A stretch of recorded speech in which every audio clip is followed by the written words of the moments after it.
Dear all, आप सभी को मेरा एक बार पुनः नमस्कार। जैसा कि हम सभी ने अब पहले वाले लेक्चर में देखा था, हमने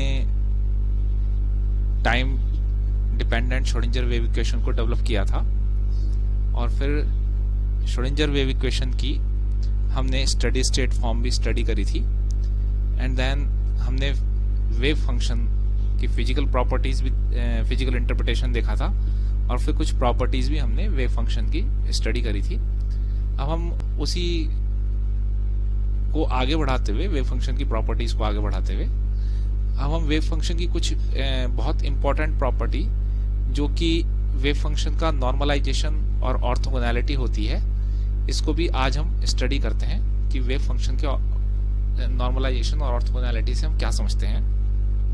तो उसके लिए हम, जैसे हम पहले करते चला रहे हैं, वैसे हम थोड़ा आगे बढ़ते हैं कि हमने मान लिया let psi be the wave function, कि हमारे पास कोई एक वेव फंक्शन है psi, wave function of a moving particle, ठीक है ना, ऑफ ए क्वांटम पार्टिकल और of a moving particle bound by some forces to a limited region और स्पेस। तो हमारे पास कोई एक मूविंग पार्टिकल है, फॉर एग्जांपल इलेक्ट्रॉन, जो कि बाउंड होता है न्यूक्लियर फोर्सेस के द्वारा। इलेक्ट्रॉन जो कि एक एटम के अंदर है, अपनी ऑर्बिट में है और वो न्यूक्लियर फोर्सेस के द्वारा बाउंड होता है, तो एक लिमिटेड रीजन में बाउंड हो गया है और स्पेस में। तो ये तो हम जानते हैं, the probability of finding the particle inside a small volume D tau, जो कि 3 डायमेंशन में dx dy dz हमारे पास है। तो d tau is given as, कि प्रोबेबिलिटी को हम इस तरीके से देख सकते हैं कि psi modulus of psi square d tau. अब चूंकि हम देख रहे हैं कि since the particle is confined to a limited region, particle confine है एक लिमिटेड रीजन में, for example an electron in its orbit, so the total probability of finding the particle in the region is 100%, यानी is equal to unity, because electron जो है वो अपनी orbit में तो है ही, तो इसलिए इसकी टोटल प्रोबेबिलिटी होगी फाइंडिंग द पार्टिकल, वो हमारे पास क्या होगी, इक्वल टू यूनिटी होगी। और टोटल प्रोबेबिलिटी हम कैसे निकालेंगे कि हमारे पास एक स्मॉल वॉल्यूम रीजन में जो प्रोबेबिलिटी थी, इसको हमने ओवर ऑल स्पेस पर हमने इंटीग्रेट कर दिया है, तब हमारे पास ये जो टोटल प्रोबेबिलिटी है ये ऑफ कोर्स हमारे पास यूनिटी निकल कर आएगी। अब आप जानते हैं कि मॉडुलस ऑफ साई स्क्वायर को हम साई स्टार साई हम लोग लिख सकते हैं, तो ये हमारे पास, इसलिए this implies psi star which is the function of are and t, psi r and t का function d tau is equal to 1, ये हमारे पास इक्वेशन बना गई, where psi is the solution of Schrodinger equation. ये तो हम जानते ही हैं कि psi should be the solution of Schrodinger equation. अब यहां से हमारा बहुत इंपॉर्टेंट शुरू होता है, a wave function which satisfies equation 1 is said to be normalised.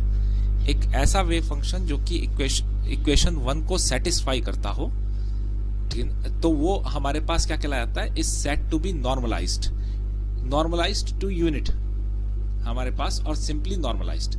तो या तो हम ये भी कह सकते हैं कि wave function is set to be normalized to unity, वो यूनिटी की तरफ, यूनिटी से नॉर्मलाइज किया गया है, या फिर हम सिंपली नॉर्मलाइज्ड भी कह सकते हैं। तो ये बड़ी इंपॉर्टेंट प्रॉपर्टी है कि जो भी वेव फंक्शन इक्वेशन 1 को सेटिस्फाई करता हो। आपके माइंड में प्रश्न उठ रहा होगा कि क्या कुछ ऐसे वेव फंक्शन होते हैं जो कि इक्वेशन 1 को सेटिस्फाई नहीं करते, तो वो भी हम आगे चल के देखेंगे। अभी देखिए, इन मैनी सिचुएशंस, यहाँ पे हमने लिखा भी है कि in many situations psi is not normalized. बहुत सारी ऐसी सिचुएशन होती है जिसमें साई नॉर्मलाइज नहीं होता है, ठीक ना। In such situations psi can be normalized. ऐसी सिचुएशन में हम साई को नॉर्मलाइज कर सकते हैं बाय मल्टीप्लाइंग ए कांस्टेंट से एन। तो हम कुछ एक कांस्टेंट से मल्टीप्लाई करके हम उसको नॉर्मलाइज कर सकते हैं, और इस n को, जिस कांस्टेंट से हम मल्टीप्लाई कर रहे हैं, उसको हम क्या कॉल करते हैं, उसको हम कॉल करते हैं एज ए नॉर्मलाइजेशन फैक्टर।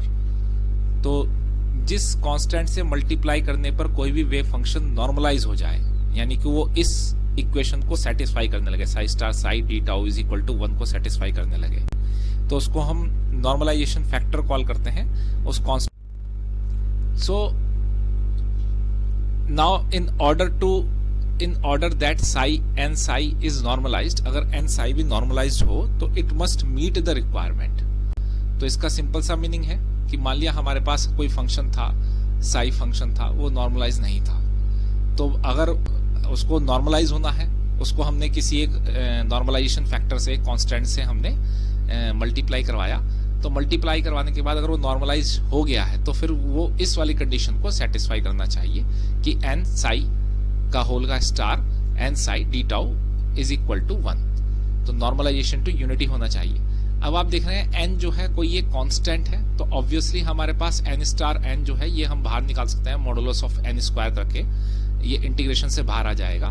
तो हमारे पास psi star psi d tau is equal to 1 बचेगा, जिससे हम मॉडुलस ऑफ एन स्क्वायर की वैल्यू यानी इस नॉर्मलाइजेशन फैक्टर की वैल्यू को हम निकाल सकते हैं। तो नॉर्मलाइजेशन फैक्टर या फिर नॉर्मलाइजेशन कांस्टेंट की वैल्यू हमारे पास 1 अपॉन में modulus psi star psi d tau निकल कर आ जाती है। बड़ा इंपॉर्टेंट फॉर्मूला है, अक्सर हमारे पास इससे रिलेटेड क्वेश्चंस भी आते हैं कि नॉर्मलाइजेशन फैक्टर डिटरमाइन करने के लिए। अभी हमारे पास कुछ हम आगे एग्जांपल भी है, हम ये जरूर देखेंगे। तो अब हम थोड़ा सा एक बीच में एक और प्रॉपर्टी और देख लेते हैं कि मान लिया हमारे पास दो फंक्शन है साई आई एंड साई जे। ये दो हमारे पास डिफरेंट वेव फंक्शंस हैं ऑफ ए गिवन सिस्टम। ये दो डिफरेंट वेव फंक्शंस हैं ऑफ ए गिवन सिस्टम कि हमारे पास वही सिस्टम ऑफ जो कि क्वांटम पार्टिकल मूविंग इलेक्ट्रॉन का सिस्टम है, उसके दो वेव फंक्शन हैं such that Sai i and psi j are both solutions of Schrodinger equation. ये इस तरीके से हैं कि दोनों के दोनों सॉल्यूशन है श्रोडिंगर इक्वेशन के। देन इफ अगर हमारे पास कुछ ऐसी कंडीशन हो कि psi I star psi j D tau is equal to 0 हो जाए, जहां पर हमारे पास i is not equal to j है, तो ऐसी अगर कंडीशन में दो डिफरेंट वेव फंक्शन हो हमारे पास, उनके लिए अगर ये वाली कंडीशन सेटिस्फाई हो जाए psi I star psi j D tau is equal to 0, then psi i and psi j are set to be mutually orthogonal और set to be orthogonal to each other. तब ये दोनों के दोनों wave function जो हैं orthogonal कहलाए जाते हैं। तो इस तरीके से हम एक अभी इससे पहले हमने नॉर्मलाइजेशन वाली प्रॉपर्टी पढ़ी, अब हमने ऑर्थोगोनैलिटी वाली प्रॉपर्टी हम देख रहे हैं। तो यहाँ पे इस नॉर्मलाइजेशन और ऑर्थोगोनैलिटी को अगर हम ऐड कर दें, so in this way the condition for orthonormalization और simply the orthonormality is given as कि हमारे पास साई आई star psi j D tau ये और इस इंटीग्रेशन है टू ऑल स्पेस। तो ये हमारे पास अगर i is equal to j है तो ये इसका मतलब ये है कि psi I star psi i d tau ये इज इक्वल टू 1 हो जाएगा, तो ये नॉर्मलाइजेशन वाली कंडीशन आएगी। और अगर आई इज इक्वल टू जे नहीं है तो ये 0 हो जाएगा। इस टोटल प्रॉपर्टी को हम लोग क्या कॉल करते हैं, ऑर्थो नॉर्मैलिटी और ऑर्थो नॉर्मलाइजेशन। ये भी हमें ध्यान रखना है, ये भी हमारे पास अक्सर पूछा जाता है। अब देखिए इस नॉर्मलाइजेशन वाली प्रॉपर्टी को हमने स्टडी करा ऑर्थोगोनैलिटी वाली को, तो इससे रिलेटेड हम कुछ प्रॉब्लम्स को डील करते हैं। बड़े इंपॉर्टेंट प्रॉब्लम्स है, अगर हम प्रॉब्लम नहीं करेंगे तो हमें समझ नहीं आएगा कि आखिर ये नॉर्मलाइजेशन होता क्या है। तो यहाँ पे देखिए बड़ा अच्छी बहुत बेहतरीन प्रॉब्लम है और काफी बार पूछी भी गई है। The state of the free particle is represented by the wave function. हमारे पास कोई एक वेव फंक्शन है साई एक्स, तो एक कोई फ्री पार्टिकल है उसकी स्टेट को इस साई एक्स के द्वारा रिप्रेजेंट करा गया है। और साई एक्स की वैल्यू कितनी है, इसकी वैल्यू है e की पावर यानी exponential minus x square upon में 2a स्क्वायर इंटू e की पावर i के एक्स। तो ये हमारे पास एक वेव फंक्शन है जो कि एक फ्री पार्टिकल को रिप्रेजेंट कर रहा है, उसकी स्टेट को रिप्रेजेंट कर रहा है। तो अब हमारे पास प्रश्न ये है कि सबसे पहले इसको नॉर्मलाइज करिए, यानी कि ऑब्वियसली अगर प्रश्न ये कह रहा है नॉर्मलाइज करिए, इसका मतलब ये है कि नॉर्मलाइज्ड नहीं है। और दूसरा ये है कि in what region of space the particle is most likely to be found. तो हमें वो रीजन भी बताना है जिसमें पार्टिकल जो है वो सबसे ज्यादा जिसमें पार्टिकल की पाए जाने की प्रोबेबिलिटी सबसे ज्यादा होगी। तो हम लोग देखते हैं कि सबसे पहले हमें इसे नॉर्मलाइज करना है। तो नॉर्मलाइज करने के लिए हम क्या करते हैं कि हमने मान लिया let the normalized wave function, हम ये मान लेते हैं कि नॉर्मलाइज्ड वेव फंक्शन जो है वो फाई एक्स है। और ऑब्वियसली नॉर्मलाइज्ड वेव फंक्शन कैसे जनरेट होगा कि जो हमारे पास गिवन वेव फंक्शन है फाई एक्स, उसको अगर हम किसी एक कांस्टेंट n के साथ मल्टीप्लाई कर दें तब हमारे पास एक normalized wave function psi x, शायद मैंने इसको पहले फाई एक्स को कॉल कर दिया था, आई बैग योर पार्डन। सो हमारे पास मान लिया कि नॉर्मलाइज्ड वेव फंक्शन जो है वो साई एक्स है, और वो कैसे आया हमारे पास, वो हमने किसी हम जो गिवन वेव फंक्शन है उसको हमने एक नॉर्मलाइजेशन फैक्टर से मल्टीप्लाई कर दिया है। तो अगर हमें किसी वेव फंक्शन को नॉर्मलाइज करना है तो हमें इस नॉर्मलाइजेशन फैक्टर की वैल्यू को डिटरमाइन करना पड़ेगा, इस नॉर्मलाइजेशन कांस्टेंट को डिटरमाइन करना पड़ेगा, where n is the normalization constant. तो इसको हम डिटरमाइन करते हैं। तो हमारे पास फ्रॉम नॉर्मलाइजेशन कंडीशन से क्या होगा कि psi star x psi x d x is equal to 1। अब देखिए ये हमारे पास हमने जो इंटीग्रेशन लिया है वो minus infinity two plus infinity लिया है, ठीक। और यहाँ पर हमने जो इंटीग्रेशन लिया है वो सिर्फ वन डायमेंशन में एक्स में लिया है, क्योंकि फंक्शन जो है आप देख रहे हैं phi is the function of x only. जो गिवन फंक्शन है वो सिर्फ एक्स का फंक्शन है, तो इसलिए हमने यहाँ पर इसमें सिर्फ डी एक्स लिया है, सिर्फ वन डायमेंशन में हम लोग बात कर रहे हैं। तो psi star x psi x d x is equal to 1, ये हमारे पास नॉर्मलाइजेशन कंडीशन हो गई थ्रू ऑल स्पेस। क्योंकि डिफाइन नहीं है तो इसलिए हमने यहाँ पर माइनस इन्फिनिटी से लेके प्लस इन्फिनिटी तक इंटीग्रेशन चूज किया है। तो अब हमारे पास ये जो नॉर्मलाइजेशन वाली कंडीशन में है, इसमें हमारे पास साई एक्स की वैल्यू जो है वो एन फाई एक्स है। तो हमने यहाँ पर साई स्टार एक्स की जगह n star phi star x रखा, और साई एक्स की जगह एन फाई एक्स रखा, डी एक्स बराबर 1 रखा। अब जिससे कि हमारे पास एन स्टार एन ये बाहर आ जाएगा, ये इंटीग्रेशन से बाहर आ जाएगा, और हमारे पास अंदर phi star x phi x d x बचेगा। अब आप देखिए कि हमारे पास फाई एक्स की जो वैल्यू है वो है ई की power minus x square upon में 2a स्क्वायर इंटू ई की पावर आई के एक्स। तो फाई एक्स तो हमारे पास ये है, इसका जो कॉम्प्लेक्स कॉन्जुगेट होगा वो ऑब्वियसली ई की power minus x square upon में 2a स्क्वायर इंटू ई की पावर माइनस आई के एक्स होगा। तो आप देखिए कि फाई स्टार एक्स को हमने यहाँ पे लिख लिया है, ये देखिए एन स्टार एन तो मॉडुलस ऑफ एन स्क्वायर हमारे पास यहाँ पर आ ही गया है। अब हमारे पास फाई स्टार एक्स की वैल्यू जो है ई की power minus x square upon में 2a स्क्वायर इंटू ई की पावर माइनस आई के एक्स है, और फाई एक्स की जो वैल्यू है वो तो एज इट इज हमने लिख ली है। Integration is with respect to x is equal to unity 1। तो आप देखिए कि यहाँ पर ई की पावर हमारे पास माइनस आई के एक्स है और ई की पावर आई के एक्स है, तो ये हमारे पास दोनों, ये ई की पावर 0 हो जाएगा जो कि 1 हो जाएगा, और ये हमारे पास बचेगा ई की, चूंकि यहाँ पे एक्स स्क्वायर अपॉन में 2a स्क्वायर है, यहाँ पे भी एक्स स्क्वायर अपॉन में 2a स्क्वायर है, तो ऑब्वियसली ये हमारे पास बचेगा ई की power minus x square upon में a square d x is equal to 0। अब जब हम इस इंटीग्रेशन को सॉल्व करते हैं, देखिए स्टैंडर्ड इंटीग्रेशंस होते हैं, ये आपको पता ही होगा, आपने ये स्टैंडर्ड इंटीग्रेशंस को सॉल्व करना सीखा होगा, और खासकर कॉम्प्लेक्स वेरिएबल वाली थ्योरी में ये सब सिखाए जाते हैं। तो अब आपने ये सब सीखे हुए होंगे, तो ये स्टैंडर्ड इंटीग्रेशन की जो वैल्यू होती है माइनस इन्फिनिटी से लेके प्लस इन्फिनिटी तक इम्प्रॉपर इंटीग्रल है ये, तो इसकी जो वैल्यू होती है वो a√π होती है। ये आपको अगर नहीं ध्यान है तो आपको इसको याद करना पड़ेगा, वैसे ये आपके वैसे सब सिलेबस में है, ये आपको सब पता होना चाहिए। तो इस इम्प्रॉपर इंटीग्रल्स को कैसे सॉल्व करना है ये मैथमेटिक्स में सब सिखाया जाता है। तो इसकी जो स्टैंडर्ड वैल्यू होती है वो a√π होती है। तो यहाँ पे हमारे पास modulus of n square into a√π is equal to 1 हो गया, जिससे हमारे पास मॉडुलस ऑफ n की वैल्यू आ गई। यहाँ पे a√π नीचे चला जाएगा और फिर मॉडुलस ऑफ n की वैल्यू हमारे पास निकल कर आ जाएगी 1 अपॉन में a की पावर 1/2 और पाई की पावर 1/4।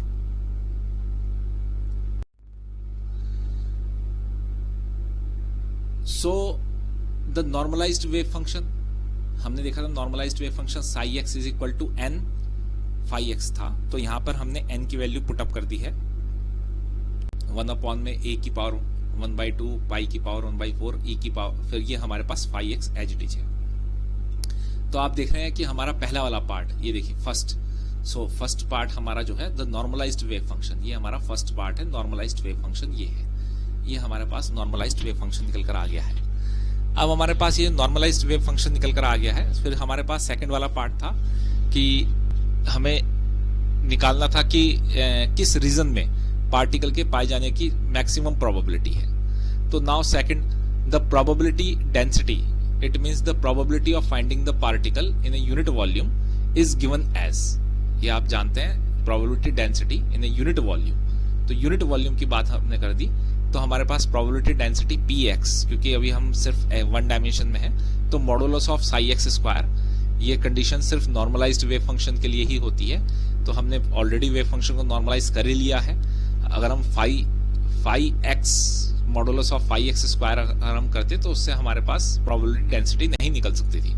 तो modulus of psi x square अगर हम निकालेंगे तो psi star x psi x, आपके पास साई एक्स की वैल्यू है यहाँ पर, इसकी वैल्यू जैसी आप पुट करेंगे तो आपके पास ये निकल कर आ जाएगी a 1 में a under root pi e की power minus x square upon में a स्क्वायर। अब देखिए, now according to this equation, बड़ा इंपॉर्टेंट पार्ट आ रहा है, now according to this equation the probability is maximum for x is equal to 0। Probability maximum है x is equal to 0 पर। आपको इस इक्वेशन से क्लियर कट पता चल रहा होगा कि x इज इक्वल टू 0 पर प्रोबेबिलिटी मैक्सिमम हो जाएगी, क्योंकि e की जो पावर है वो माइनस में है, एंड डिक्रीजेस एक्सपोनेंशियली। और प्रोबेबिलिटी चूंकि एक्सपोनेंशियल है हमारे पास फैक्टर ये, तो डिक्रीज हो रही है एक्सपोनेंशियली जब modulus of x is greater than a है। यहाँ पे इस इक्वेशन से हमें बिल्कुल क्लियर कट पता चल रहा है कि modulus of x is greater than जब a है, तो चूंकि e की जो पावर है वो माइनस में है, तो नेचुरल बात है कि जो प्रोबेबिलिटी होगी वो जैसे जैसे हम modulus of x is greater than जब तक a रहेगा तब तक वो डिक्रीज होती रहेगी। सो इसका क्या मतलब है, प्रोबेबिलिटी कहाँ थी, मैक्सिमम थी x बराबर 0 पर, और डिक्रीज होती है एक्सपोनेंशियली x हमारे पास जब मॉडुलस ऑफ x की वैल्यू a से ज्यादा हो। तो इसका सिंपल सा मीनिंग ये है, so the particle is most likely to be found in a region of width a। अब आप देखिए हमारे पास on either side of region x बराबर 0, तो पार्टिकल के पाए जाने की प्रोबेबिलिटी कैसे है, देखिए पार्टिकल के पाए जाने की प्रोबेबिलिटी ऐसे है कि हमारे पास ये वन डायमेंशन है, मैं यहाँ पे ड्रॉ करके दिखा देता हूँ। ये है हमारे पास पॉइंट जो है, ये वाला पॉइंट है, ये है हमारे पास x बराबर 0 वाला पॉइंट।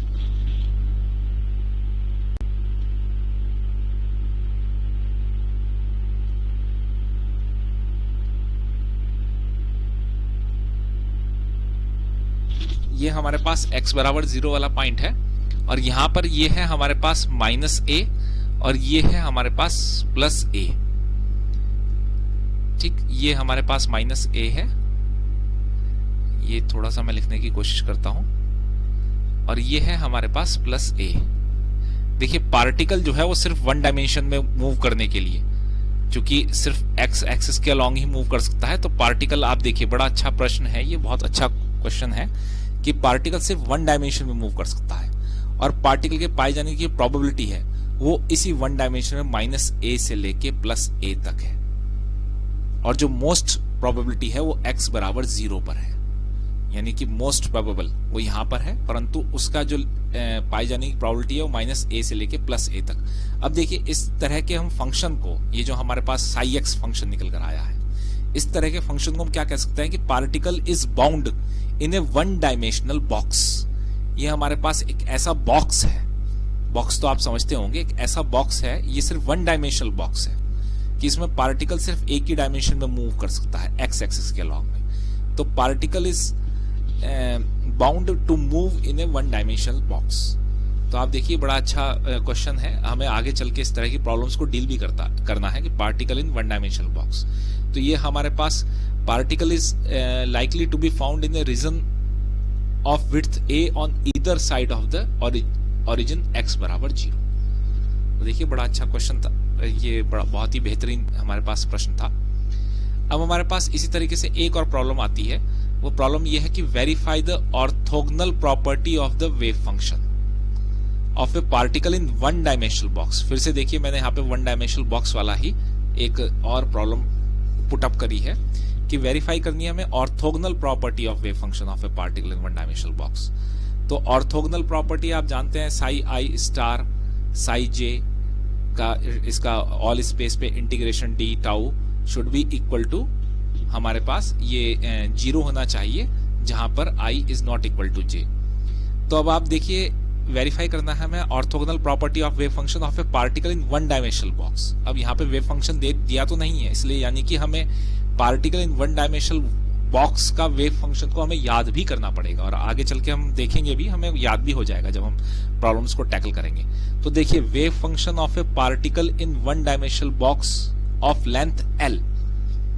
यहां पे देखिए, ये जो पहली वाली प्रॉब्लम में हमने जो वेव फंक्शन देखा था, अगर हम ये कहें कि पार्टिकल, ये जो बॉक्स है इसकी लेंथ कितनी हो गई, तो यहाँ पे लेंथ हो गई थी इसकी 2a, क्योंकि इधर x बराबर 0 से लेके -a तक भी थी और इधर x बराबर 0 से लेके +a तक भी थी, तो यहाँ पे लेंथ हो गई थी 2a। अब की बार हमारे पास एक ऐसा वन डायमेंशनल बॉक्स है जिसकी लेंथ है l, उसका जो वेव फंक्शन होता है वो इस तरीके से दिया जाता है, और आगे चल के हम ये प्रूफ भी करेंगे कि sin nx is equal to √2 upon में l psi n pi x upon में l। तो देखिए, वेव फंक्शंस हैं of a particle in one dimensional box. तो पार्टिकल किसी एक स्टेट में नहीं रह सकता, कोई उसकी स्टेट का मतलब वो एक एनर्जी स्टेट में नहीं रह सकता। अभी जब हम आगे चल के एनर्जी आइगन वैल्यूज वगैरह को स्टडी करेंगे तो आपको बिल्कुल क्लियर पता चल जाएगा इसके बारे में। तो the wave function of a particle in one dimension, the wave functions of a particle in one dimensional box of length l psi n x, जहां पे n की ऑब्वियसली हमारे पास n की वैल्यू जो है वो 1 2 3 से स्टार्ट होगी, तो psi nx is equal to √2 upon में l psi sine n pi x upon में l। अब हमें वेरीफाई क्या करना है, वी वांट टू वेरीफाई, हम ये वेरीफाई करना चाहते हैं। देखिए, अब जब हमने ऑर्थोगोनैलिटी वाली प्रॉपर्टी पढ़ी थी तो आई और जे के टर्म्स में पढ़ी थी, यहाँ पे कुछ नहीं है, यहाँ पे हमने जो सफिक्स हैं वो बदल दिए हैं, वो n और m की टर्म्स में रख रहे हैं कि 0 से लेके l तक। अब की बार, पिछली बार तो हमारे पास ऑल स्पेस था, यहाँ पे ऑल स्पेस क्या है कि हमारे पास जो बॉक्स है उसकी लेंथ 0 से लेके l तक है, l लेंथ है, psi n star x psi mx dx is equal to 0 for n is not equal to m, जैसे i is not equal to j था। अब इससे क्या होता है कि हम ये जो हमने इक्वेशन लिखी है इसका LHS से हम स्टार्टिंग करेंगे, और ये स्टार्ट करने के बाद आप देखेंगे कि आप इसको जब करते चले जाएंगे तो ये 0 आ जाएगा, इसलिए यहाँ पे वेरीफाई हो जाएगा। तो ये तो आप बहुत सिंपल सी मैथमेटिक्स है, ये आप अपने आप टैकल कर सकते हैं, इसको हम और डिस्कस नहीं करते हैं। अब हम आगे बढ़ेंगे। अभी तक हमने क्या देखा था, हमने जो है फिजिकल इंटरप्रिटेशन देखा वेव फंक्शन का, और वेव फंक्शन की कुछ इंपॉर्टेंट प्रॉपर्टीज देखी, और उनमें बहुत इंपॉर्टेंट प्रॉपर्टीज जो थी वो हमारे सामने थी, उनका नॉर्मलाइजेशन और orthogonality. And I would recommend to all of you that you all take some more examples, जिससे कि आपकी जो और क्लैरिटी है वेव फंक्शंस के बारे में, उनके नॉर्मलाइजेशन और ऑर्थोगोनैलिटी को समझने में आप उससे टोटली अंडरस्टैंड हो जाएं उस वेव फंक्शन की नॉर्मलाइजेशन और ऑर्थोगोनैलिटी प्रॉपर्टी को। अब हम आगे बढ़ते हैं। अब एक हमारे पास नया टॉपिक आता है क्वांटम मैकेनिक्स में, बहुत ही इंपॉर्टेंट टॉपिक है, वेरी इंपॉर्टेंट टॉपिक है। क्वांटम मैकेनिक्स के बगैर तो हो ही नहीं सकती, सारी क्वांटम मैकेनिक्स इसी पे टिकी हुई है, और वो टॉपिक है ऑपरेटर्स, क्वांटम मैकेनिकल ऑपरेटर्स। तो फिलहाल तो हम यहाँ पे सिंपली ऑपरेटर्स क्या होते हैं जो मैथमेटिकल ऑपरेशंस को परफॉर्म करते हैं, तो अभी तो हम ये सीखेंगे, और धीरे धीरे हम आगे ये क्वांटम मैकेनिकल ऑपरेटर्स की तरफ भी आगे की तरफ हम बढ़ जाएंगे। तो हम ऑपरेटर्स के बारे में बात करते हैं।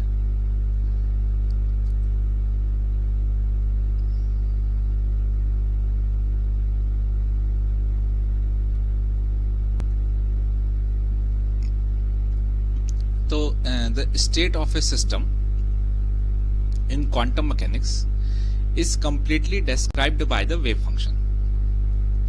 ये तो हम सभी लोग जानते हैं कि किसी भी पार्टिकल की क्वांटम मैकेनिकल सिस्टम की जो स्टेट होती है हम उसको वेव फंक्शन की सहायता से डिस्क्राइब करते हैं। अच्छा, ये बड़ा कई बार आ रहा है the state of a system, इसका क्या मतलब है? The state of a system का बेसिकली मीनिंग है कि जो पार्टिकल है वो उसकी एनर्जी वैल्यूज क्या है, उसकी एनर्जी हम कैसे निकालेंगे। तो आगे चल के अभी आपको हम सिखा देंगे, अभी हम सिखाएंगे कि एनर्जी आइगन वैल्यूज हम कैसे निकालेंगे, आइगन वैल्यूज क्या होती है, सब आपको पता चल जाएगा। पर फिलहाल ये क्लियर है कि हमारे पास the state of a system in quantum mechanics is completely described by the wave function psi. If we consider the motion of a particle whose position is r at instant t, then we can find the probability of finding the particle in space as, तो तुम जानते ही हैं कि modulus of psi square d tau जो है वो particle के पाए जाने की प्रोबेबिलिटी है। बट देखिए यहाँ पे बड़ा अच्छा वो है, but what else about the other information such as velocity, momentum, energy etcetera of the particle. तो इन इंफॉर्मेशन का क्या है, ये इंफॉर्मेशन हम लोग कैसे निकालेंगे पार्टिकल की? वही जब मैंने आपसे बताया कि स्टेट का मतलब क्या है, स्टेट का मतलब ये है एनर्जी तो निकालना, बेसिकली एनर्जी और उसका मोमेंटम निकालना। तो अभी तक तो हमने सिर्फ यही सीखा है कि हम उसके पाए जाने the probability of finding the particle, हम ये निकाल सकते हैं model of psi square d tau. तो अब अदर इंफॉर्मेशन कैसे निकालेंगे? तो ये जो अबव इंफॉर्मेशंस, ये जो जितनी भी इंफॉर्मेशंस हैं, वेलोसिटी, मोमेंटम, एनर्जी, ये सब that is the physical quantities. ये सब क्या है हमारे पास? आप जानते हैं वेलोसिटी, मोमेंटम, एनर्जी, ये सब फिजिकल क्वांटिटीज होती हैं। Are calculated by the use of corresponding operators.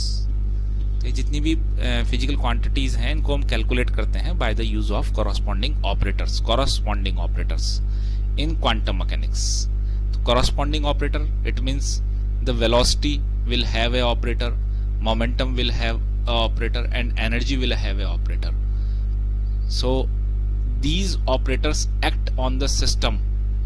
ये जो ऑपरेटर्स होते हैं, यानी वेलोसिटी से रिलेटेड जो ऑपरेटर होगा वो सिस्टम पर एक्ट होगा, मोमेंटम से रिलेटेड जो ऑपरेटर होगा वो सिस्टम पर एक्ट होगा। अब सिस्टम क्या है? सिस्टम को कौन डिस्क्राइब कर रहा है? सिस्टम को डिस्क्राइब कर रहा है ये wave function Sai.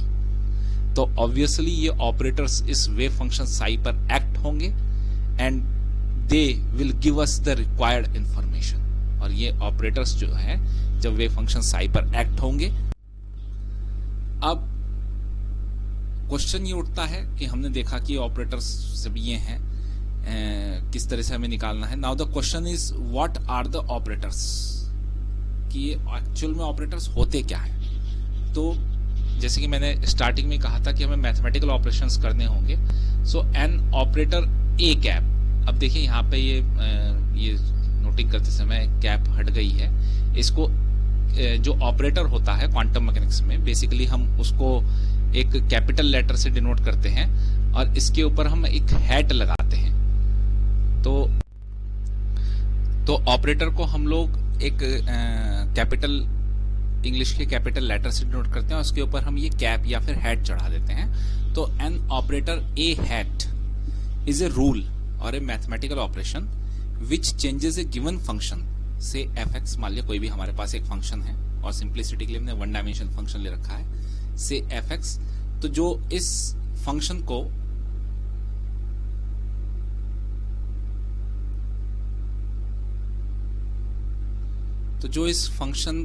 F x को इनटू अनदर फंक्शन से जी एक्स में चेंज कर दे, तो ऑपरेटर कोई भी एक ऐसा रूल होता है। तो आपने देखा कि हमने ए हैट ऑपरेटर को एफ एक्स फंक्शन पे अप्लाई करा, उससे हमारे पास एक नया फंक्शन निकल कर आ गया जी एक्स। तो ऑपरेटर कुछ भी एक ऐसा मैथमेटिकल ऑपरेशन होता है, सिंपली सी बात है। अब जैसे फॉर एग्जांपल मैथमेटिकल ऑपरेशन है तो एग्जांपल भी मैथमेटिक्स के ही होंगे। For example the differentiation operator D over D X operates on a given function X की power N, changes it into a new function n x की power n-1 s।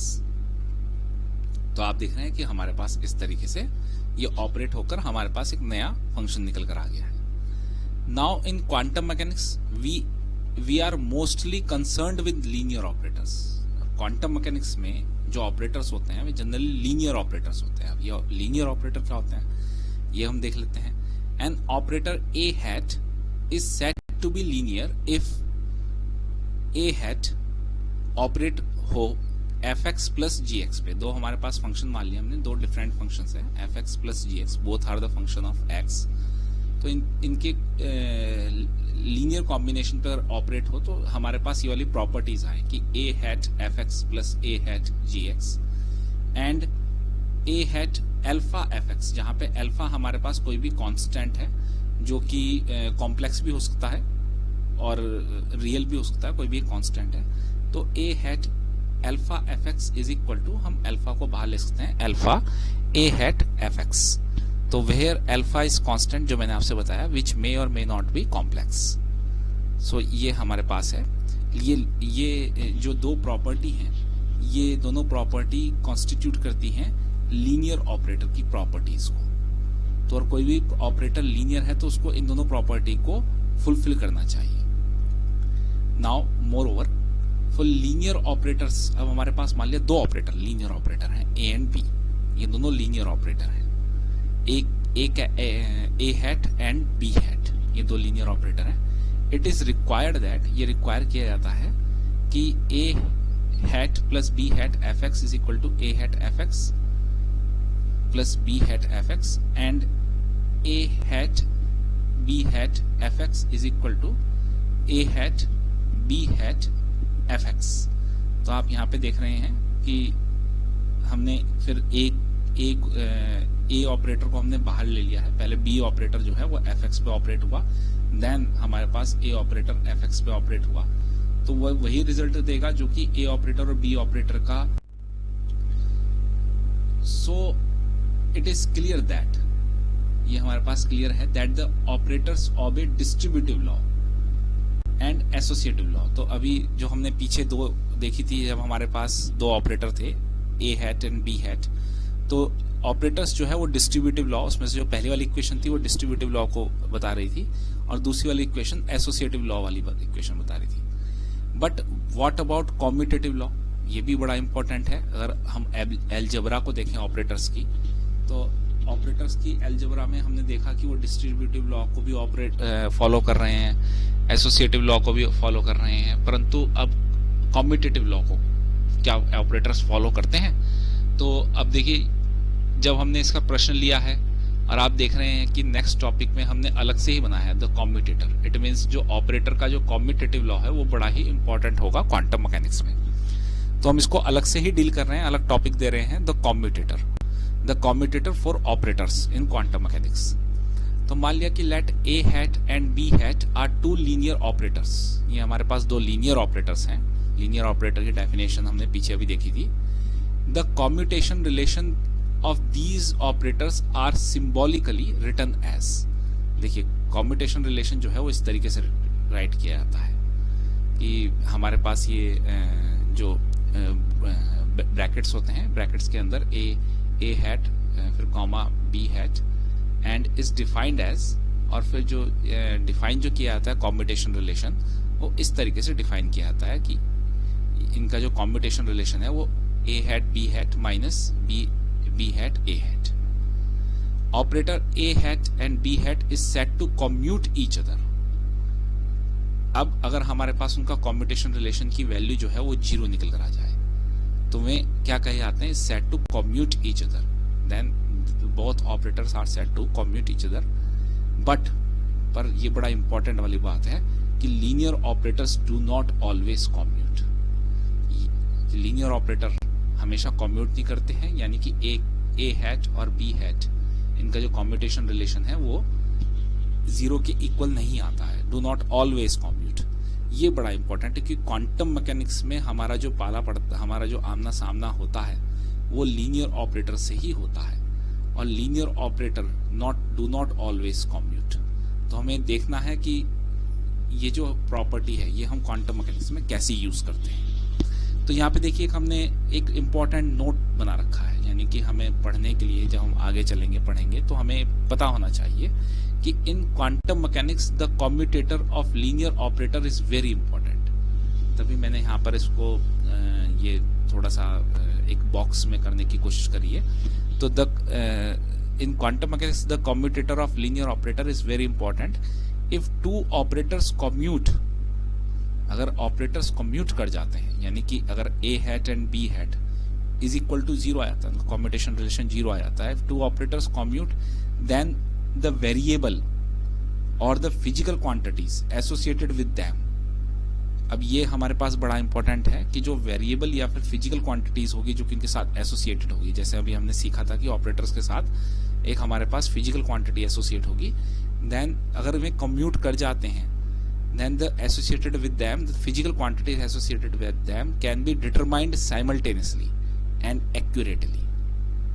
अगर हमारे पास दो फिजिकल क्वांटिटीज हैं, उनसे रिलेटेड ऑपरेटर्स कम्यूट कर जाते हैं, तो दोनों फिजिकल क्वांटिटीज को हम साइमल्टेनियसली और एक्यूरेटली डिटरमाइन कर सकते हैं। It means that is there shall be no uncertainty in determination of either of them. इन दोनों क्वांटिटी के डिटर्मिनेशन में किसी प्रकार की कोई अनसर्टेनिटी नहीं होगी। ये बड़ा इंपॉर्टेंट है। आपके माइंड में आ भी रहा होगा कि हम हाइजेनबर्ग के अनसर्टेनिटी प्रिंसिपल से कुछ रिलेटेड करने के लिए जा रहे हैं। बिल्कुल सही बात है कि हाइजेनबर्ग के अनसर्टेनिटी प्रिंसिपल से रिलेटेड होगा। आगे चल के हम इसको बिल्कुल देखेंगे। अगर हमारे पास दो ऑपरेटर्स डू नॉट कम्यूट, यानी it means A hat and B hat is not equal to 0, अगर दोनों ऑपरेटर कम्यूट नहीं करते हैं, then it is not possible to measure the variables associated with them simultaneously. तब हम उनसे रिलेटेड जो वेरिएबल्स हैं, उन ऑपरेटर से रिलेटेड जो वेरिएबल्स हैं, उनको हम साइमल्टेनियसली मेजर नहीं कर सकते, simultaneously and accurately. So uncertainty will arise. तब ऐसी वाली केस में अनसर्टेनिटी जरूर आएगी। जैसे कि जब हम अनसर्टेनिटी प्रिंसिपल पढ़ते हैं हाइजेनबर्ग का, तो उसमें हमारे पास पोजीशन और मोमेंटम, हमने जब पढ़ा था कि पोजीशन और मोमेंटम को हम साइमल्टेनियसली एंड एक्यूरेटली हम मेजर नहीं कर सकते। तो इसका मतलब यह है कि पोजीशन और मोमेंटम से जो एसोसिएटेड ऑपरेटर्स होते हैं वे कम्यूट नहीं करते हैं। तो ये बात हम आगे चल के देखेंगे कि पोजीशन और मोमेंटम से जो एसोसिएटेड ऑपरेटर्स होंगे वो कम्यूट नहीं करेंगे। एक चीज है कि क्वांटम मैकेनिक्स में जो फिजिकल क्वांटिटीज हैं उनसे एसोसिएटेड ऑपरेटर्स होते हैं। तो हम ये भी देखेंगे क्वांटम मैकेनिक्स में फिजिकल क्वांटिटीज से एसोसिएटेड कौन से ऑपरेटर्स होंगे। पोजीशन से एसोसिएटेड जो ऑपरेटर होगा वो क्या होगा, वेलोसिटी से एसोसिएटेड जो ऑपरेटर होगा वो कौन सा होगा, मोमेंटम से जो एसोसिएटेड ऑपरेटर होगा वो कौन सा होगा, एनर्जी से एसोसिएटेड ऑपरेटर होगा वो कौन सा होगा, हम ये जरूर देखेंगे।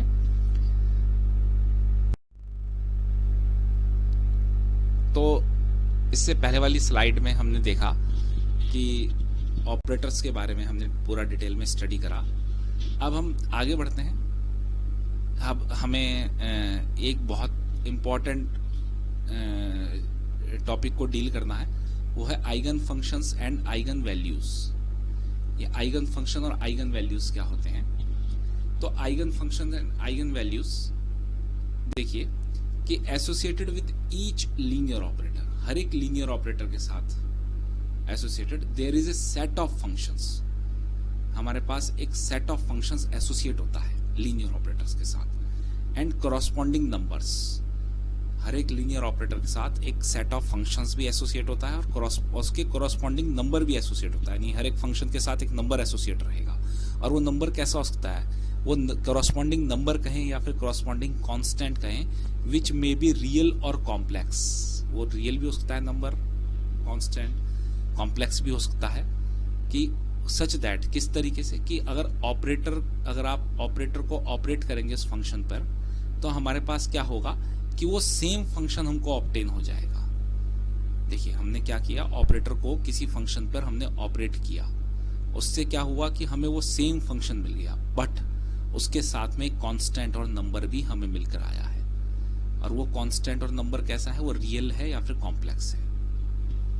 ठीक, जैसे कि फॉर एग्जांपल यहाँ पे आप देखिए कि हमारे पास एक लीनियर ऑपरेटर है ए हैट, वो ऑपरेट कराया जाता है उन्हें सेट ऑफ फंक्शंस, क्योंकि सेट ऑफ फंक्शन है इसलिए मैंने एफ आई एक्स लिख दिया है यहाँ पर, जहाँ पे आई की वैल्यू 1 to n वेरी करती है, such that it reproduces the same set of functions multiplied by a constant factor, as कि हमारे पास a हैट को हमने एफ आई एक्स पे ऑपरेट करवाया, तो हमारे पास आप देखिए कि सेम फंक्शन तो मिला ही, सेम सेट ऑफ फंक्शंस मिल गए हैं, क्योंकि ये सेट ऑफ फंक्शंस पे ऑपरेट करवाया है। अब इससे ही हमारे पास ये कॉरस्पॉन्डिंग नंबर भी मिल गए हैं लैम्डा आई। तो आप देखिए इन सच केसेस, ऐसे वाले केसेस में कि हम एक लीनियर ऑपरेटर को किसी एक फंक्शन पर ऑपरेट करवाए, आगे चल के हम देखेंगे फंक्शन वेव फंक्शन होगा, सेट ऑफ वेव फंक्शन होंगे, तो सेम वेव फंक्शन मिल जाए और वो मल्टीप्लाइड बाय किसी भी नंबर से मल्टीप्लाई हो, कांस्टेंट से मल्टीप्लाई हो, जो कि रियल और कॉम्प्लेक्स भी हो सकता है। तो in such cases F I X, ये सेट ऑफ फंक्शन जो है, इसको हम क्या कॉल करते हैं, called the eigen function of the operator A. ये बड़ा इंपॉर्टेंट है, eigen function of the operator A, and constant value psi I are termed as the eigen values. इनको हम कॉल करते हैं eigen values of the operator corresponding to the set of functions I F I x.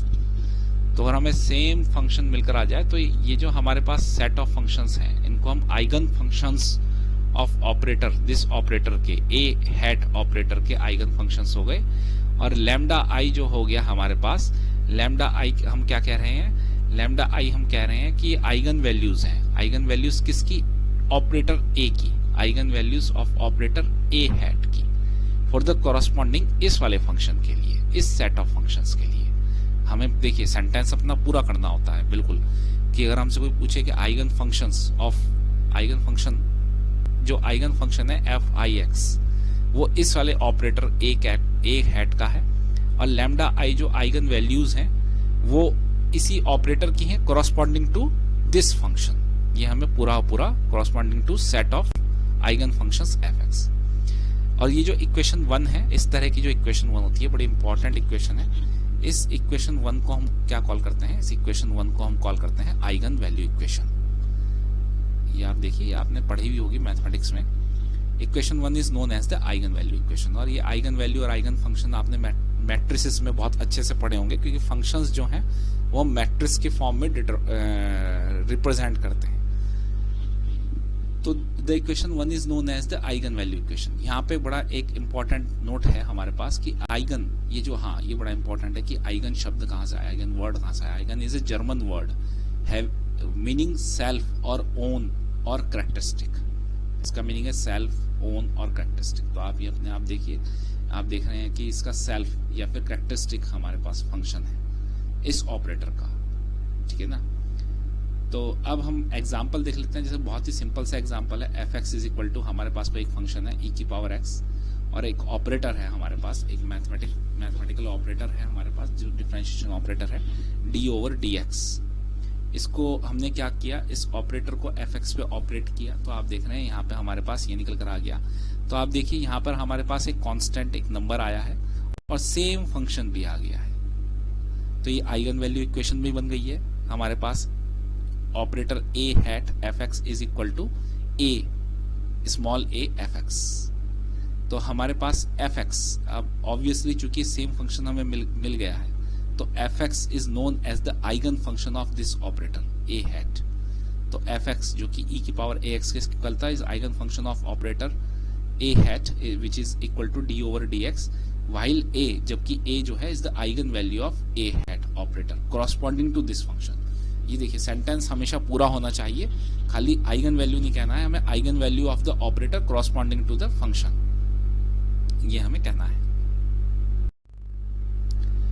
अब now if we consider, हम consider करते हैं F X is equal to A E की power ए x square. अब हमने कुछ एक नया ऐसा फंक्शन कोई कंसिडर करा है, तो देन तब हमारे पास उस वाले केस में A operator A hat F X is equal to, ये आप देखिए ये हमने यहाँ पे किया है, और ये 2ax ई की पावर ए एक्स स्क्वायर आया है।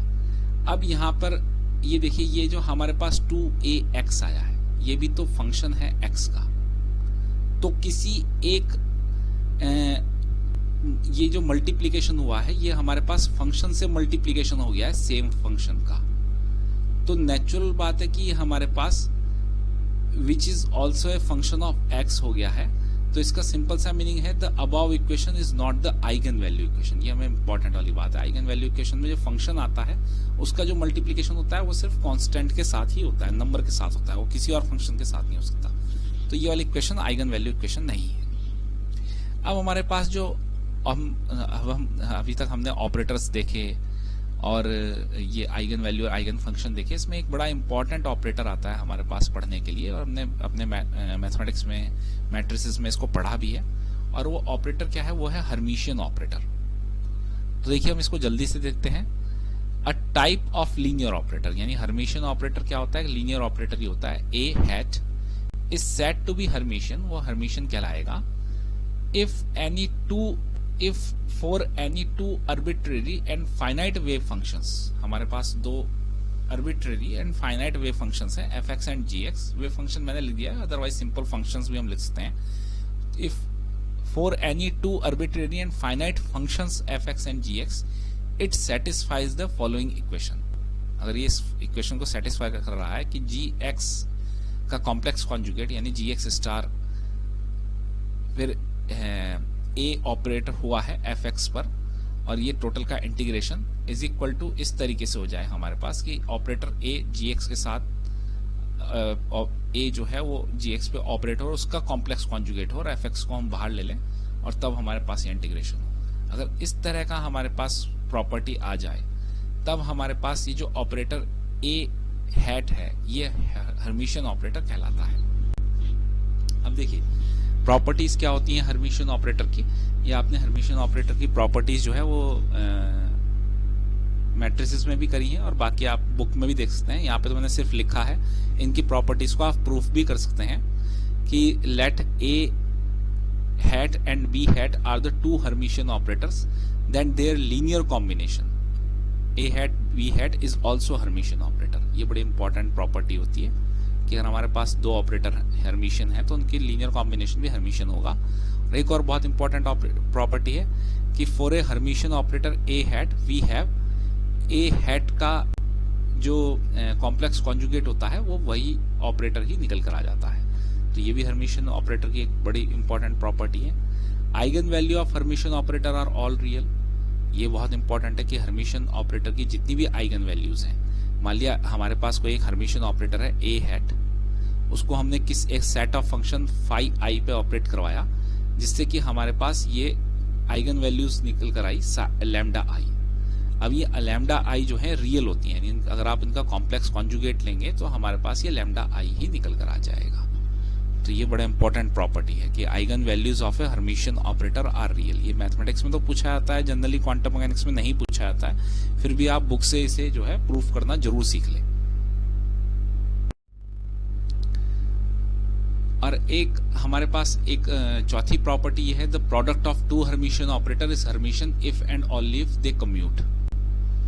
अगर हमारे पास दो ऑपरेटर हैं, अगर वे कम्यूट करते हैं और वे हर्मिशियन ऑपरेटर हैं, सो द प्रोडक्ट मतलब जैसे कि so if we have two Hermitian operators A hat and B hat then their product A hat B hat will be Hermitian. वो तभी हर्मिशियन होगा, उनका प्रोडक्ट तभी हर्मिशियन होगा अगर वे कम्यूट करेंगे। कम्यूट नहीं करेंगे तो फिर वे हर्मिशियन नहीं होंगे। एक और बहुत इंपॉर्टेंट प्रॉपर्टी है, ये भी बड़ी अच्छी इंपॉर्टेंट प्रॉपर्टी है हर्मिशियन ऑपरेटर की, कि two eigen functions of a Hermitian operator belonging to different eigen values are orthogonal। अगर दो आइगन फंक्शन है हमारे पास हर्मिशियन ऑपरेटर के, मान लिया हमारे पास दो आइगन फंक्शन कौन से हैं, तो फाई आई है और एक फाई जे है, और वो ऑब्वियसली हमारे पास दो डिफरेंट आइगन वैल्यूज के साथ बिलोंग कर रहे हैं, लैम्डा आई और लैम्डा जे। तो हमारे पास ये जो हमारे पास जो फंक्शन होते हैं, अगर ये एक ही ऑपरेटर के हैं तो ये हमारे पास ये फंक्शन जो है ऑर्थोगोनल होते हैं। ये बड़ा इंपॉर्टेंट है। Phi I star phi J D tau is equal to 0। तो the two eigen functions of Hermitian operator belonging to different eigen values are orthogonal. ये बड़ी इंपॉर्टेंट प्रॉपर्टी है, ये आगे चल के हमारे काम आएगी क्वांटम मैकेनिक्स में। हर्मिशियन ऑपरेटर्स का रोल बहुत इंपॉर्टेंट होता है। एक और हमारे पास इंपॉर्टेंट ऑपरेटर है जो कि पैरिटी ऑपरेटर है। पैरिटी ऑपरेटर का भी क्वांटम मैकेनिक्स में बहुत ज्यादा यूज होता है। तो पैरिटी ऑपरेटर को हम लोग पाई हैट के से डिनोट करते हैं, पाई सिंबल से, और उसके ऊपर हम एक हैट या फिर कैप लगा देते हैं। तो पाई हैट से हम डिनोट करते हैं। तो इसको अगर हम ऑपरेट करवाएं on a wave function F X gets the function reflected in its coordinate. तो आप देखिए हमारे पास फंक्शन है एफ एक्स, सिर्फ एक्स का फंक्शन है। तो अगर हमने पाई ऑपरेटर को, पैरिटी ऑपरेटर को इस पे ऑपरेट करवाया तो हमारे पास फंक्शन क्या हुआ, वो अपने कोऑर्डिनेट्स में रिफ्लेक्ट हो गया। जिस तरीके से मिरर में रिफ्लेक्शन हमारे पास निकल कर आता है, उसी तरीके से पैरिटी ऑपरेटर में जब हमने पैरिटी ऑपरेटर को किसी फंक्शन पर ऑपरेट करवाया तो वो रिफ्लेक्ट हो गया हमारे पास फंक्शन अपने कोऑर्डिनेट्स में, यानी कि f माइनस एक्स का फंक्शन आ गया। अब ये बड़ा इंपॉर्टेंट प्रॉपर्टी है, the parity operator pi cap is a linear operator. Parity operator एक लीनियर ऑपरेटर होता है। किस तरीके से, ये हमारे पास प्रॉपर्टी है लीनियर ऑपरेटर की, आप जानती है लीनियर ऑपरेटर की प्रॉपर्टी होती है, तो ये आप देख सकते हैं। और इंपॉर्टेंट प्रॉपर्टीज क्या होती हैं कि parity operator is Hermitian, parity operator Hermitian भी होता है, और the eigen values of parity operator are plus minus 1। ये आप देख सकते हैं कि पैरिटी ऑपरेटर की आइगन वैल्यूज ±1 होती है, ठीक। और ये कुछ पैरिटी ऑपरेटर्स के बारे में है, ये आप अपने आप पढ़ सकते हैं, इसको बहुत ज़्यादा डिटेल में यहाँ पर बताने की कोई ज़रूरत नहीं है। अब हम आ रहे हैं, ये हमारे पास एक इम्पॉर्टेंट नोट आ गया है। Now we derive some operators of quantum mechanics for a free particle. हम ऑपरेटर ड्राइव करने के लिए जा रहे हैं क्वांटम मैकेनिक्स में, और ये जो हम ऑपरेटर ड्राइव करने के लिए जा रहे हैं फ्री पार्टिकल के लिए ड्राइव करने जा रहे हैं। जैसे कि मैंने आपसे जब ऑपरेटर की मैं आपको डेफिनेशन बता रहा था, उसमें बताया था कि हमारे पास जो फिजिकल क्वांटिटीज़ हैं उससे रिलेटेड ऑपरेटर्स होते हैं, या फिर ऑपरेटर से रिलेटेड फिजिकल क्वांटिटीज़ जरूर होंगी। तो हम वही ऑपरेटर्स से जो फिजिकल क्वांटिटीज से रिलेटेड जो ऑपरेटर्स हैं उसको ड्राइव करने के लिए जा रहे हैं। तो हम जो ड्राइव कर रहे हैं वो फ्री पार्टिकल के लिए ड्राइव कर रहे हैं। The operators will also be valid to bound particle, परंतु ये जो हमारे पास जो ऑपरेटर निकल कर आएंगे जो फ्री पार्टिकल के लिए, वो बाउंड पार्टिकल के लिए भी वैलिड होंगे। अगर फॉर एग्जाम्पल अगर हमारे पास कोई क्वांटम पार्टिकल है जैसे कि इलेक्ट्रॉन, अगर वो फ्री है तो जो ऑपरेटर हम यहाँ पे ड्राइव करेंगे, तो जब जो इलेक्ट्रॉन जब अपने एटम के अंदर होगा, जब अपनी ऑर्बिट में होगा, तो तब भी ये ऑपरेटर अप्लाई होगा उस पर। All operators of quantum mechanics have eigen functions and eigen values. ये बड़ा इंपॉर्टेंट है, जितने भी ऑपरेटर्स होते हैं क्वांटम मैकेनिक्स के, उन सबके आइगन फंक्शंस और आइगन वैल्यूज होती है। ये बहुत इंपॉर्टेंट बात है, इसको आपको नोट कर रखना है, तो ये आपको धीरे धीरे पता चल जाएगा। तो हम ड्राइव करते हैं some operators of quantum mechanics for a free particle. तो सबसे पहले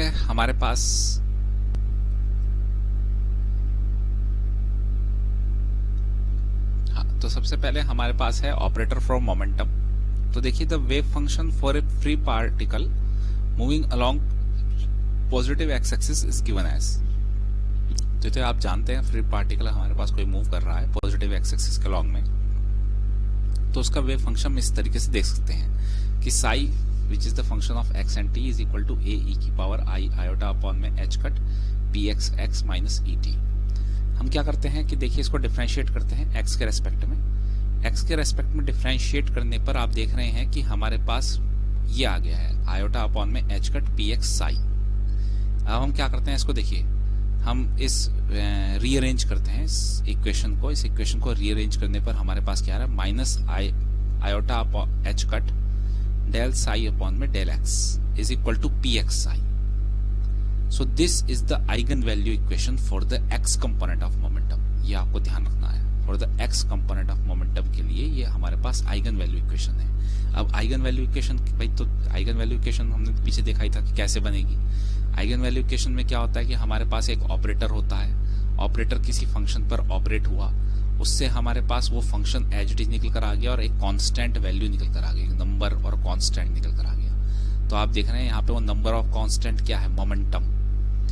वो नंबर ऑफ कांस्टेंट मोमेंटम है जिसको हम आइगन वैल्यू कॉल करते हैं। ये फंक्शन क्या है हमारे पास, साई है, जिसको हम आइगन फंक्शन कॉल करेंगे। और वो ऑपरेटर क्या हो जाएगा, फिर ऑब्वियसली वो ऑपरेटर होगा minus I iota H cut del upon में डेल एक्स, और उससे जो आइगन वैल्यू निकल कर आ रही है वो मोमेंटम की निकल कर आ रही है। तो operator from momentum one dimension में हमारे पास क्या हो जाएगा, पी एक्स मोमेंटम का जो ऑपरेटर हो जाएगा वो हो जाएगा हमारे पास minus I H cut del upon में डेल एक्स। देखिए मैं आगे, तो आप यहाँ पे देख रहे हैं ये है operator minus I iota H cut del upon में डेल एक्स। ये है eigen function of the operator. px is the eigen value of the operator corresponding to eigen function psi. तो hence for x component of the momentum the operator is given as। तो अब देखिए x component of the momentum के लिए operator किस तरीके से दिया जा रहा है, minus I H cut del upon में डेल एक्स। ये आपको याद रखना है। So the momentum operator is defined as the operator which operating on a wave function.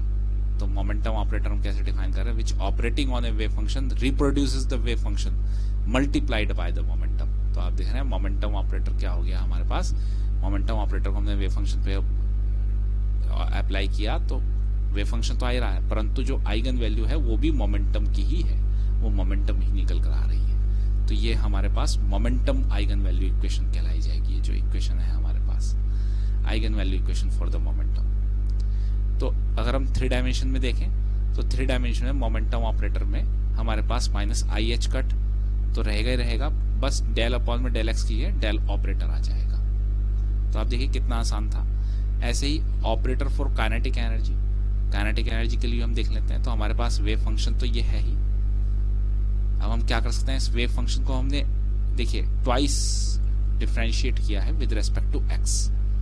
जब 2 बार हमने डिफरेंशिएट किया है तो डेल टू साई अपॉन में del X two is equal to minus 1 upon में H cut square P X square psi, ये हमारे पास निकल कर आया है। अब हमने क्या किया है कि इस इक्वेशन को रीअरेंज किया है। तो minus H cut square del two psi upon में del X two is equal to P X square psi आ गया है। और यहाँ पर हमने 2m से, m is the mass of the particle, तो हमने 2m से डिवाइड कर दिया इस इक्वेशन को। अब आप जानते हैं कि पी एक्स स्क्वायर अपॉन में 2m, कि पी एक्स स्क्वायर अपॉन में 2m the kinetic energy of particle moving along X axis, ये है हमारे पास। तो ये हम कैसे लिख सकते हैं, हमारे पास minus H cut square upon में 2m del two psi upon में del X two is equal to K psi. तो अब देखिए ये हमारे पास क्या आ गया, ये फिर से हमारे पास एक आइगन वैल्यू इक्वेशन आ गई है। Eigen value equation, eigen value equation for kinetic energy.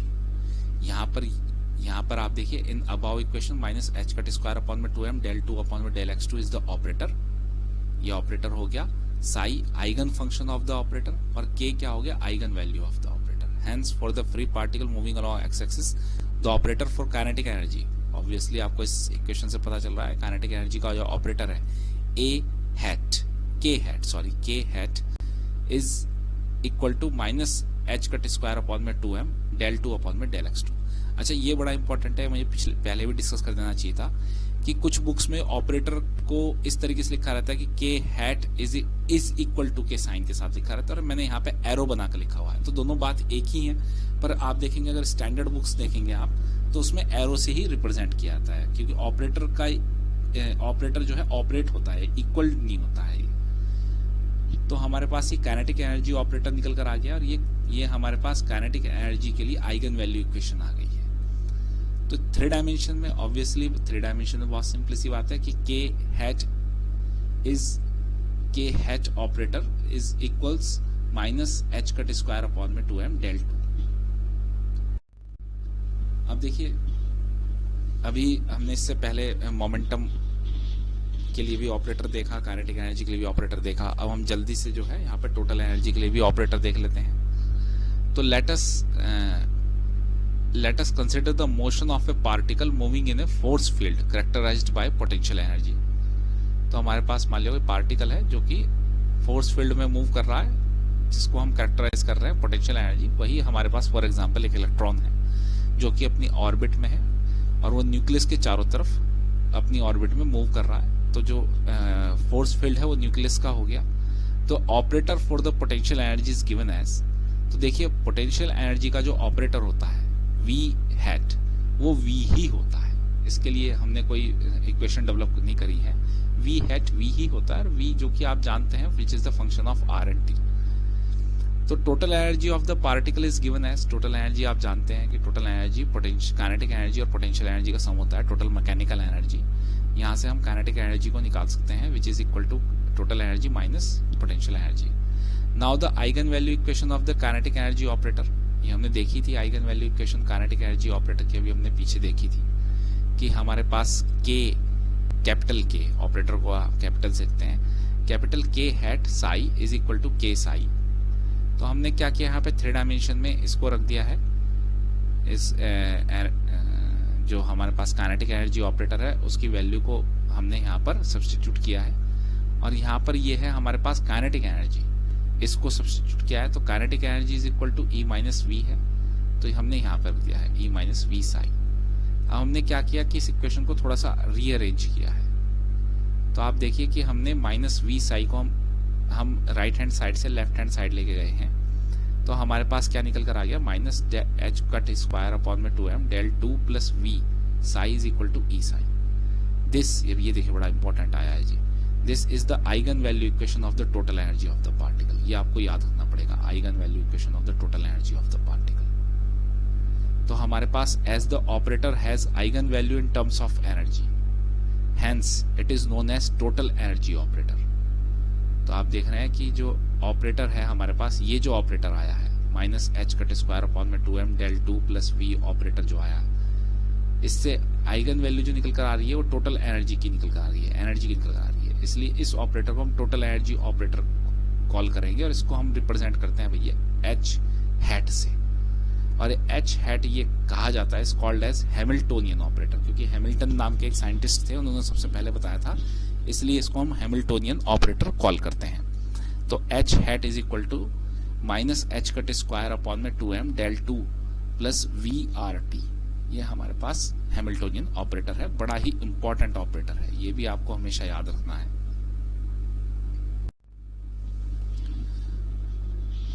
अब यहाँ पे क्लियर हो रहा है कि हमारे पास जो हैमिल्टोनियन ऑपरेटर है एच हैट, ये डिफरेंशियल ऑपरेटर है in terms of position coordinate.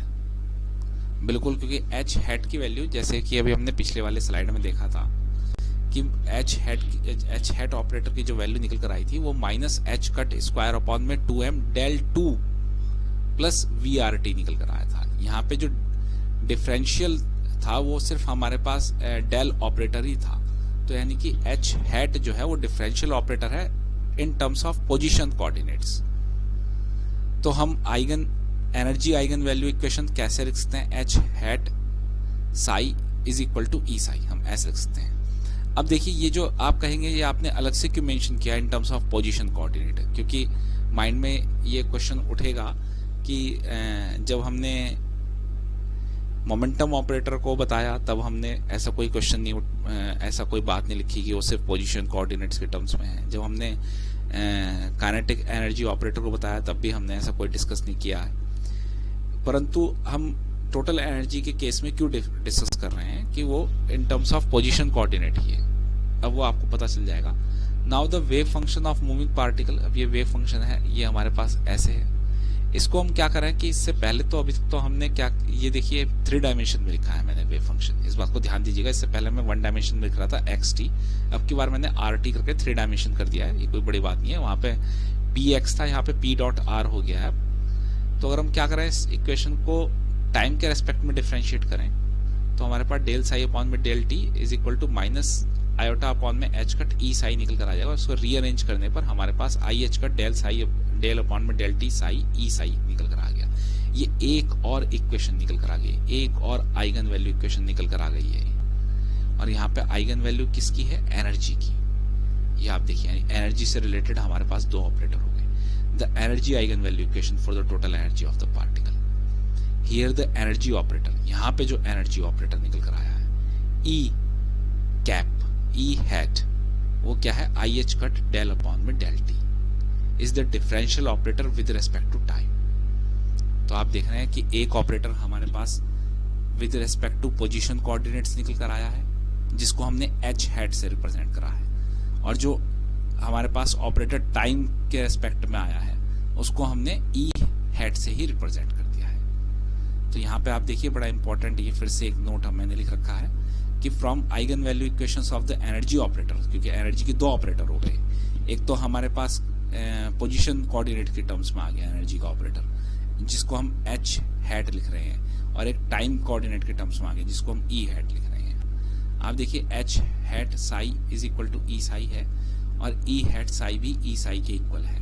तो आप देखिए इसमें हमने ऑपरेटर रिप्लेसमेंट किया, ये देखिए अब चूंकि ई साई दोनों सेम है तो यानी कि हमारे पास जो लेफ्ट हैंड साइड है वो भी दोनों सेम होनी चाहिए, एच हैट साई और ई हैट साई। तो हमने जब इसको यहाँ पे रिप्लेस करके लिखा है, इसको एज इट इज लिखा है, इधर वाली वैल्यू को भी इस वाली वैल्यू को भी एज इट इज लिखा है, तो इससे हमारे पास क्या बन जाती है, श्रोडिंगर इक्वेशन डेवलप हो जाती है। तो देखिए दोनों आपस में कनेक्टेड भी है, और एनर्जी के हमारे पास 2 ऑपरेटर मिल गए, एक पोजीशन कोऑर्डिनेट वाला और एक टाइम कोऑर्डिनेट वाला। ये बड़ा इंपॉर्टेंट है, हम इसको याद रखेंगे।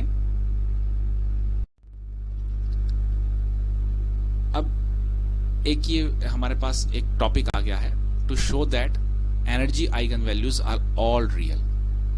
तो जो एनर्जी आइगन वैल्यूज होती हैं वो सारी की सारी रियल होती हैं, वे कभी कॉम्प्लेक्स नहीं होती। तो ये मैंने यहाँ पे लिखा हुआ है, ये क्वेश्चन के रूप में आता है जनरली कि आपको शो करना होता है कि किसी भी एक क्वांटम मैकेनिकल सिस्टम की जो एनर्जी आइगन वैल्यूज होती हैं, कोई भी एक मूविंग पार्टिकल की, क्वांटम पार्टिकल की एनर्जी आइगन वैल्यूज में सारी की सारी रियल होती है।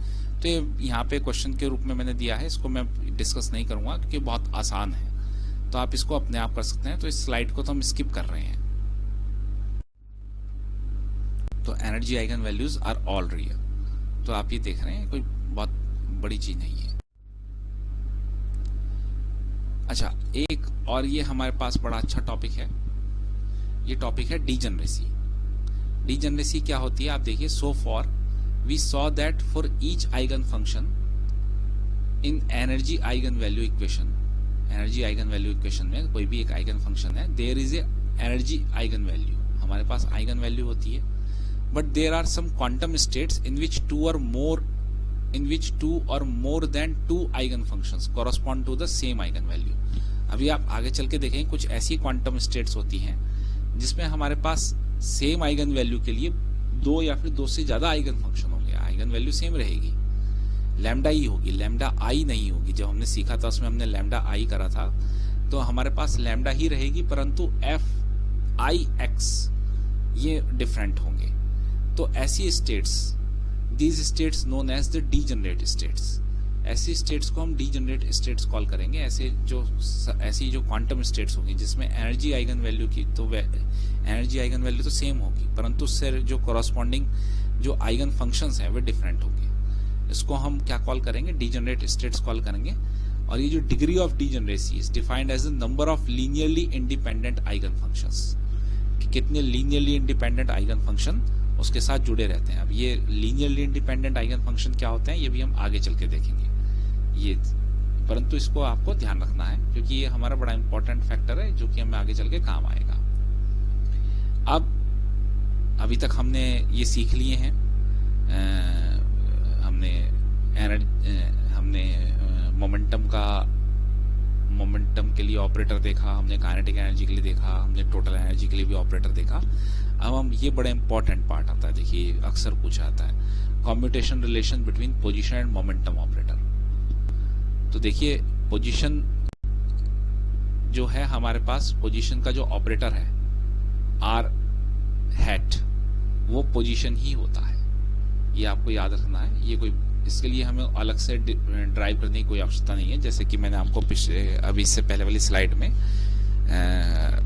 पोटेंशियल एनर्जी के लिए बताया कि पोटेंशियल एनर्जी का ऑपरेटर वो पोटेंशियल एनर्जी इटसेल्फ ही होती है। इसी तरीके से वो जो पोजीशन का जो ऑपरेटर है वो भी पोजीशन इटसेल्फ ही होता है। और मोमेंटम ऑपरेटर आप जानते हैं कि वो P hat is equal to minus I H cut del होता है। तो अगर हम क्या करते हैं, हम इनके जो है वो notions of the, let us consider the motion of the particle along X axis, हम सिर्फ एक्स एक्सिस के अलोंग बात करते हैं। तो आर की जगह हमारे पास एक्स हैट आ जाएगा जो कि एक्स होगा जिसकी वैल्यू है, पी एक्स हैट आ जाएगा जिसकी minus H cut del upon में डेल एक्स वैल्यू होगी। तो हमें क्या फाइंड आउट करना है, हमें इनका कम्यूटेशन रिलेशन यानी एक्स हैट और P X hat find out करना है। तो देखिए is obtained by operating on some function psi X. जब भी हम कोई कम्यूटेशन रिलेशन को फाइंड आउट करेंगे तो हमें किसी ना किसी फंक्शन पे साई फंक्शन पर उसको ऑपरेट करवाना पड़ेगा। देखिए किस तरीके से, बिना ऑपरेट करवाए नहीं आएगा, क्योंकि ऑपरेटर को कहीं ना कहीं तो ऑपरेट हमें करवाना पड़ेगा। तो हमने किसी फंक्शन पे ऑपरेट करवाया। तो देखिए इनका कम्यूटेशन रिलेशन आप जानते हैं, हम इस तरीके से डिफाइन करते हैं, x hat P X hat minus P X hat x hat. तो हमने इस पे साई एक्स पे करवाया। तो आप देखिए हम इसकी वैल्यू को रखेंगे, जो हमने ऊपर वैल्यूज देखी हैं इन वैल्यू को रखेंगे, फिर इस पे ऑपरेट करवाएंगे तो हमारे पास क्या निकल कर आएगा, आई एच कट साई एक्स, ये वाली वैल्यू निकल कर आ गई है। देखिए बड़ा इंपॉर्टेंट ये रिजल्ट निकल कर आने वाला है। तो इससे हमारे पास जो कम्यूटेटर आया, जो कम्यूटेशन रिलेशन है x hat P X hat यानी कि पोजीशन और मोमेंटम ऑपरेटर का, ये आप देखिए ये हमारे पास आई एच कट निकल कर आया है, which is not equal to 0। तो सिमिलरली हम ये भी शो कर सकते हैं। इसका मतलब क्या है, और हम ये भी शो कर सकते हैं कि X hat P Y hat ये वैनिश हो जाएंगे, ये सब 0 हो जाएंगे। तो hence we get X hat P X hat is equal to I H cut, that is operator X hat and P X do not commute with each other. This implies that precise simultaneous measurement of physical quantities associated with these operators is not possible।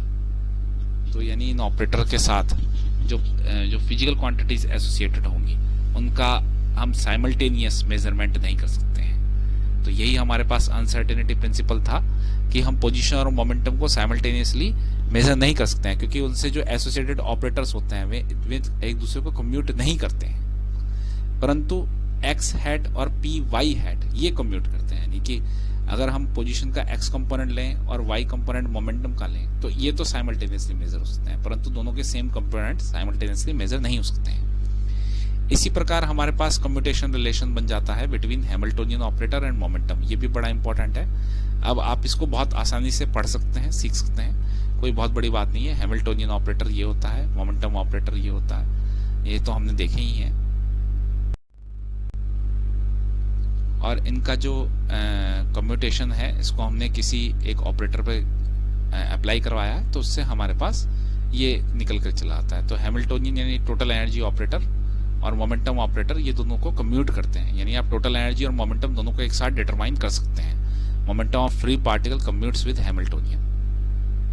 तो ये हमारे पास इस वाले lecture में हमने यहाँ पर बहुत ही इंपॉर्टेंट कुछ प्रॉपर्टीज देखी हमने वेव फंक्शन की। उसके बाद हमने ऑपरेटर देखे, आइगन वैल्यू, आइगन फंक्शंस देखे, और फिर हमने डिफरेंट ऑपरेटर्स देखे और उनके कम्यूटेशन रिलेशन देखे।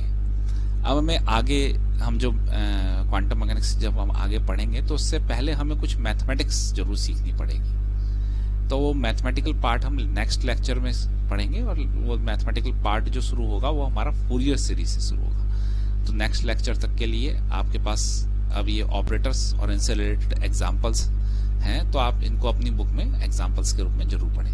Thank you very much.